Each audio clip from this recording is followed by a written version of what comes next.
one of the things that women will bring up, and I've heard with female politicians say this, like, what law is there that controls a man's body, right? What is it? Because here we have abortion, and men want to control women's bodies.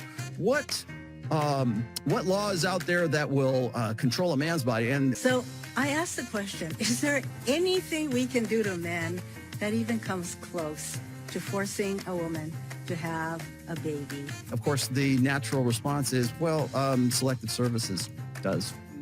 Signing up for selective services, it's actually almost worse than abortion if you think about it, because it puts you in harm's way. It literally, you would have to sacrifice your life, and you're actually choosing which service you want to die in, should you be called up for duty in an active war or something like that. And God damn it. But here's the facts, is if you are, as a man, if you don't sign up for selective service, in some states, you can't get a driver's license, you cannot vote, you cannot hold elective office, you get a federal job. You can't get a federal job. Federal loans. And you cannot get federal loans, you can't get student financial aid. And you cannot become a citizen. I didn't realize that until I did the homework on this. Well, you can get fined by quite a bit of money. And if you are by the way, jail time, up to 5 years or $250,000. Yep. Surely you can't be serious. I am serious. And don't call me Shirley. So let's deal. You want to talk about unfair laws that control men's bodies? Let's bring it. Bring it.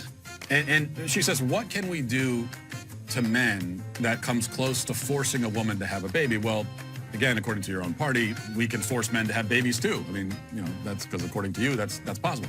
Do you believe then that men can become pregnant and have abortions? Yes. Okay. Men are in the unique position of having absolutely no legal power to prevent the murder of their own children in the womb.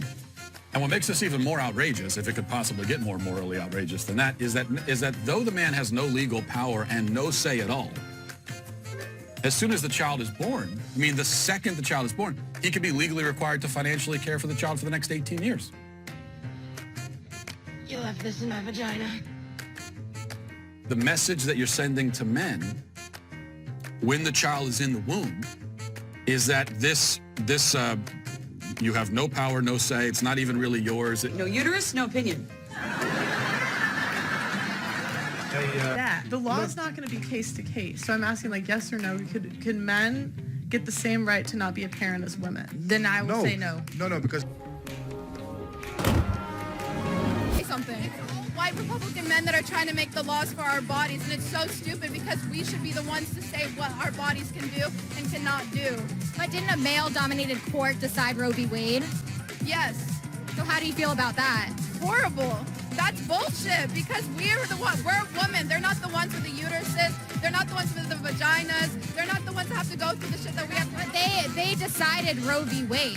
That's what I'm saying. A male-dominated court decided Roe v. Wade. But now they're trying to take it away.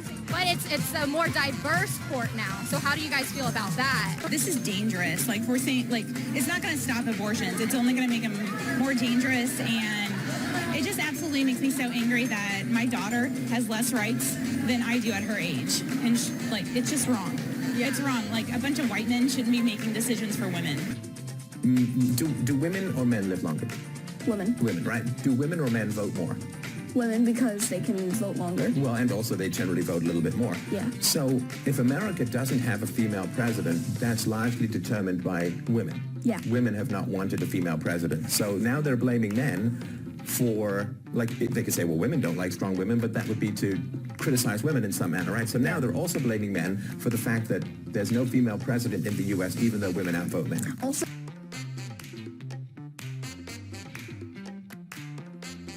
if you can kill this motherfucker, I can at least abandon him. It's my money, my choice.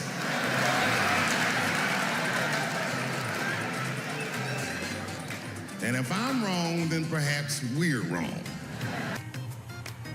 Yes, exactly. Her body, her choice, my money, my choice. Thank you for your time in the men's room. Stay tuned for more videos.